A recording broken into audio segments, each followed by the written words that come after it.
I'm going to show you how to play the Akkhans Condemn build for Crusaders in Season 32 of Diablo 3. Starting off looking at the skills. First up, we're taking Judgement. Pass Judgement on all enemies within an area, immobilizing them in place for a short duration. Now, because of the Akkhans set that we're wearing, we are actually going to get all runes of this ability, being that Penitence, Heal for every enemy hit by our Judgement, Mass Verdict, all enemies are drawn towards the center of the judged area, Deliberation, increasing the duration of the immobilize, Resolved, where damage dealt to judged enemies has an increased chance to do a critical hit, and Debilitate. Enemies in the judged area deal reduced damage to us.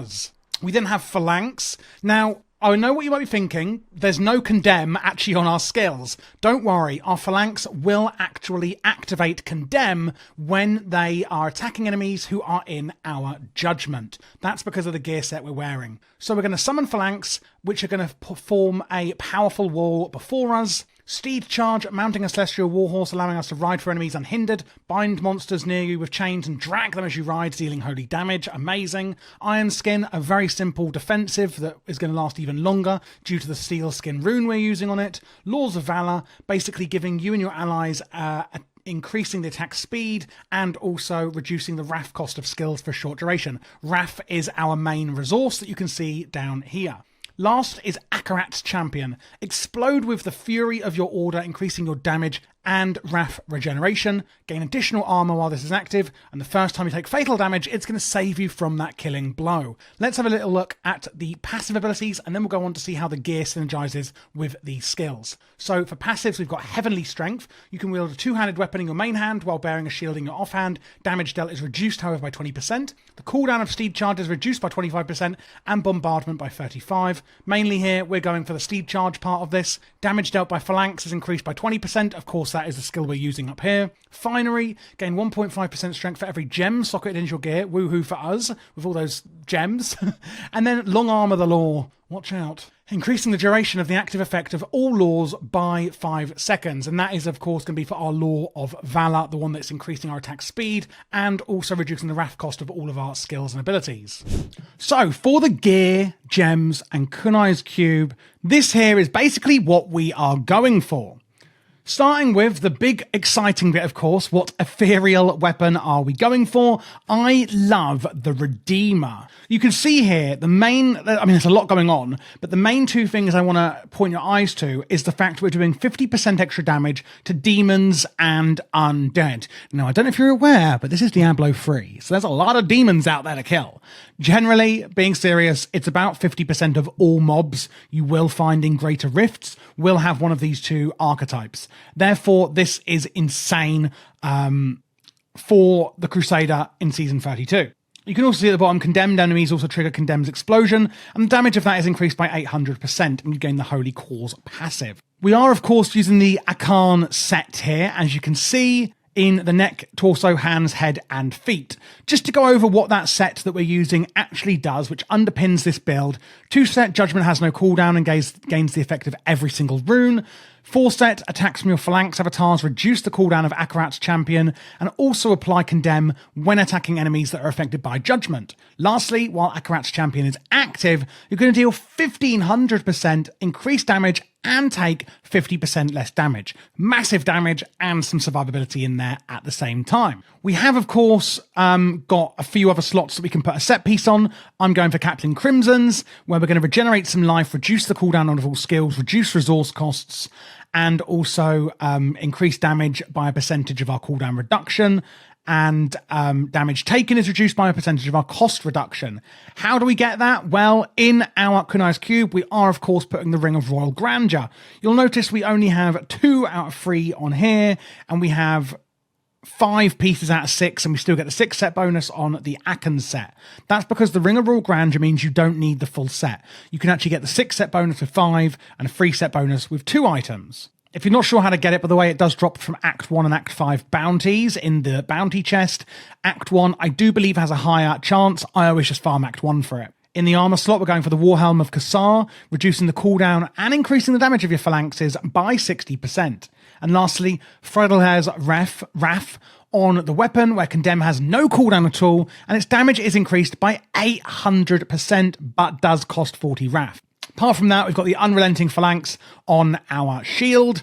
Pretty self-explanatory. The phalanx now casts twice rather than once. And then we're using focus and restraint for our rings. You do need them together. The set bonus on here is fantastic for this build. When you hit with a resource generating attack or skill, deal 50% increased damage. When you do with a resource spending attack, you get 50% increased damage. And you can use resource spending, resource generating off, on to make sure you're rolling both of these buffs at the same time. What we've got in the actual gems for here is Enforcer, increasing the damage of your pets, which this actually does work on with the ones we're summoning as this build by 60%, and they take less damage. Bane of the Stricken, where each attack you make against an enemy increases the damage it takes, and that works fabulously for Rift and Guardian bosses. And lastly, Bane of the Trapped in the third one, increasing damage against slowed enemies, and this will also slow the enemies itself, which is fantastic.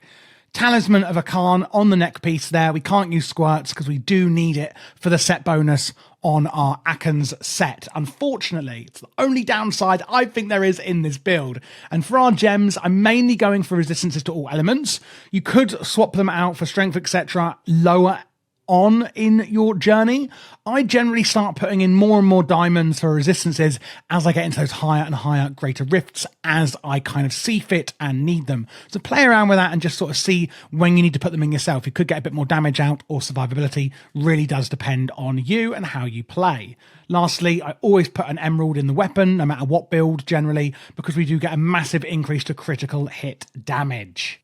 Going on to what we're going to be gearing up our follower for, I like to take the Enchantress, putting the Temporal Pulse on the first one, slowing enemies and doing some arcane damage. Prophetic Harmony, reducing your skill's cooldown by 5% based on the Enchantress's intelligence. Therefore, in every gem slot available, it is really important that you try and get intelligence gems and the highest ones possible into the Enchantress. Lastly, well, not lastly, actually there's two more. Powered Shield, reducing damage taken, and slowing melee attackers for 3 seconds for you and the Enchantress, based again on her intelligence, making that intelligence gems really important. And Focus Mind, a 40-yard aura that increases attack speed for you and the Enchantress by 3%, based again on her intelligence. We do want to get intelligence as much as we can on the gear, as well as the gems, of course. Things that are really important with the gear you can put on her: Thunder Fury, bouncing around lightning damage up to 5 enemies and slowing them. The Oculus Ring, this makes a little gold circle on the floor. If you stand in it, you will do more damage. Nemesis Bracers, emanates on here, you can see in brackets. That means it's actually going to affect the Enchantress and you.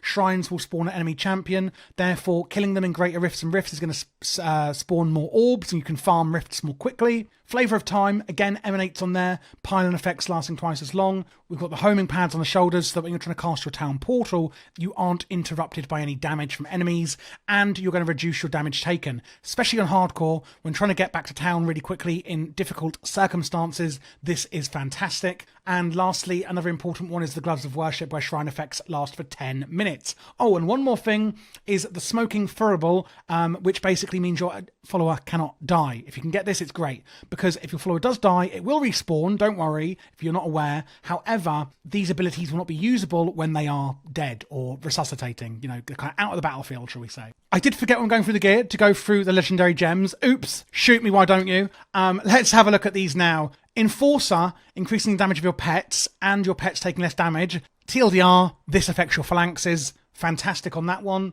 We've got Bane of the Stricken, where each attack you do against an enemy increases their damage taken, and we're going to gain 25% increased damage against bosses and Rift Guardians. This is just a really straightforward gem that works on a lot of builds. And then lastly, we've got the Bane of the Trapped, increasing damage against enemies under the effects of controlling pairing effects. And we do also gain an aura that is going to movement impair them as well on that one. Looking at the Paragon point priority, of course, you will max these out, but that's fine. First of all, then we're going to be looking at putting it into movement speed. Then it's going to be strength, because we don't really need the maximum RAF at all. So as much as you can put into strength. If you feel like you need more survivability, put some into vitality, otherwise into strength, and vice versa. Offensive skills on Paragon points, we're going to go for cooldown reduction, trying to keep up and remember the Akrat's champion as much as possible. Then it's going to be critical hit damage, and then chance, and then attack speed. On defense, it's going to be resist all, then it's going to be armor, then it's going to be life, and then life regen. And lastly, on utility points, we're going to put actually on pickup radius, resource cost reduction, life per hit, and then area damage. For the stat priorities, it's actually quite interesting and may not be what you might initially think. First up, cooldown reduction, reduction, get as much as this as possible. After that, we can go for elemental and holy damage, crit chance and crit damage. Now, you may be thinking where Condemn is doing big AoE explosions that you actually want area damage. It doesn't proc. Because it's coming off the phalanxes and not you, area damage on your gear does not impact it. That is why on the Paragon points, we weren't taking it to start with. We're taking it as the least priority, and why we don't want it on our gear. That's a big misconception that you could fall prey to on this build, and I want to make sure, obviously, you don't do that. So you can ignore area damage. Apart from these top 4/5 stat prios, really just going for defensives after this mainly.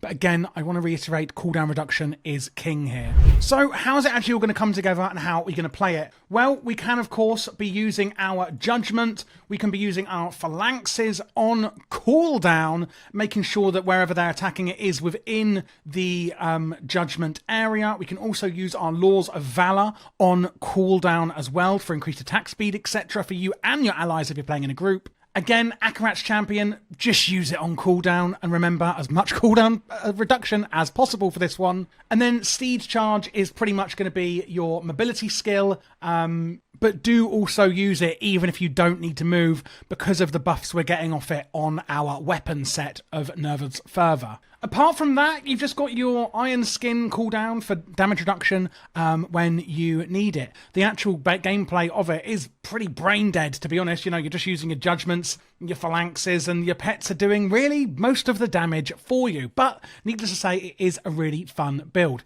If you did enjoy this, please let me know in the comments below. This is a new channel. I haven't been doing Diablo, well, this is my second day doing Diablo actually, so I really haven't been doing it very long. I am going to be doing more Diablo guides, Diablo 3, Diablo Immortal, Diablo 4, maybe even Diablo 2.